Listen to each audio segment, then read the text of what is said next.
तो आइए दोस्तों, आज हम लोग क्लास 12 में एक स्टोरी के बारे में डिस्कस करने वाले हैं जिसका नाम है द टाइगर किंग और ये कहानी लिखा गया है काल्किन के द्वारा। आइए ये कहानी सबसे पहले हम लोग शुरुआत करते हैं। ये कहानी प्रतिबंधपुरम है ना, प्रतिबंधपुरम में सेट हुआ है और ये कहानी का मेन प्रोटोगोनिस्ट है, उसका नाम है सर जिलानी जंग बहादुर है ना, सर जिलानी जंग बहादुर। आइए हम लोग कहानी की शुरुआत करते हैं। एक बार एक राजा के यहाँ एक बेटा होता है और जब बेटा होता है तो क्या होता है ना कि उसका नामकरण करने के लिए एक आता है प्रीडिक्टेटर यानी एस्ट्रोलॉजर है ना, भविष्यवाणी करने वाला आता है और भविष्यवाणी करता है इस बालक के बारे में, ठीक है। और भविष्यवाणी करता है तो बताता है इस बालक को एक दिन मरना होगा और ये बालक बुल के नक्षत्र में पैदा हुआ है और बुल और बाघ बहुत एक दूसरे को दुश्मन होता है, इसलिए ये बुल और बाघ के कारण दोनों जो दुश्मन होता है तो ये जब भी मरेगा एक बाघ से ही मरेगा। फिर से सुनिएगा, ये बालक जो बुल के नक्षत्र में पैदा हुआ है ये बाघ से ही मारा जाएगा। तो 10 मात्र उस टाइम ये बच्चा मात्र 10 दिन का था। कितना दिन का था जी?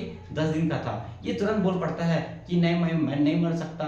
तो क्या होता है ना, सारे लोग आश्चर्यचकित हो जाते हैं कि कैसे एक छोटा सा बच्चा जो 10 दिन का है और वो 10 दिन में ही इतना कैसे बोल सकता है।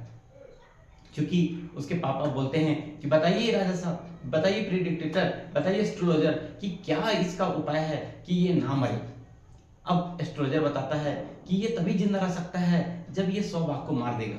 जिस दिन ये 100 बाघ को जिंदा मार देगा तो ये लाइफ टाइम के लिए अमर हो जाएगा। अब इसको अलग तरीके से पाला पोसा जाता है, अंग्रेजी फिल्म दिखाया जाता है, सफेद गाय का दूध पिलाया जाता है, अंग्रेजी फिल्म दिखाया जाता है, अलग अलग के द्वारा अलग अलग मतलब विशेषज्ञ के द्वारा विद्वानों के द्वारा इसको पढ़ाई लिखाया जाता है, घर में ही रखा जाता है, घर में वो सारी फैसिलिटी दिए जाता है। अब वो जब बड़ा हो जाता है, जब वो 20 साल का रहता है, कितना साल का जी? 20 साल का रहता है।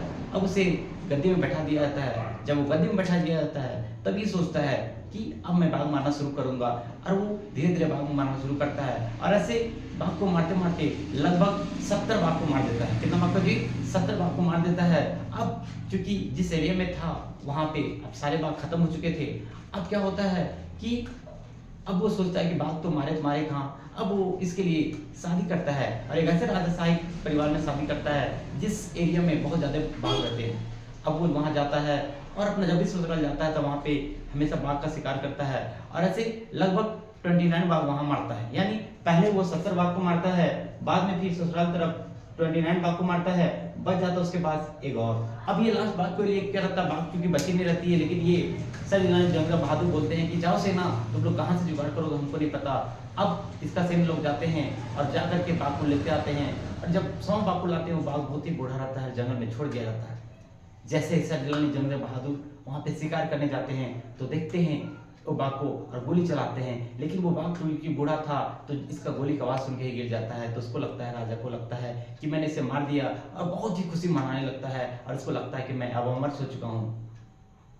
अब क्या होता है कि उसका बर्थडे था और बर्थडे में वो बहुत ज्यादा एंजॉय करता है और उसके पापा सर जंग बहादुर के पापा उसको एक लकड़ी का बाघ देते हैं, ठीक है, जिसको हम लोग बोल सकते हैं वुडन टाइगर। क्या बोल सकते हैं जी? वुडन टाइगर है ना, लकड़ी का बाघ देते हैं और ये लकड़ी का बाघ पूरा अच्छे से फिनिश नहीं रहता है और जो फिनिश नहीं रहता है उसमें कहीं कहीं कांटे निकला हुआ था, ठीक है। अब कांटे निकला हुआ था तो बाघ को जैसे सहला रहे होते थे खेलते समय और सहलाते समय एक बार हाथ में चुभ जाता है और ये संक्रमण फैल जाता है, इन्फेक्शन फैल जाता है और ये इन्फेक्शन फैलने के बाद राजा जो था सर जंग बहादुर ये मर जाता है और एस्ट्रोलॉजर का भविष्यवाणी सही हो जाता है जो कि ये 100 बाघ से मर जाता है। और ऐसा इस कहानी से हम लोग को बताया जाता है कि जो चीज़ भाग्य में लिख चुका होता है, जो किस्मत में हमारे लिखा होता है वो होता ही है, वो कोई भी टाल नहीं सकता है। इसीलिए जो किस्मत में लिखी होती है वो होना ही है। इसीलिए हम लोग को जिंदगी अच्छे से जीना चाहिए और भविष्य की चिंता ना करते हुए ये भविष्य की चिंता किया अपना और अपने बारे में सोचा,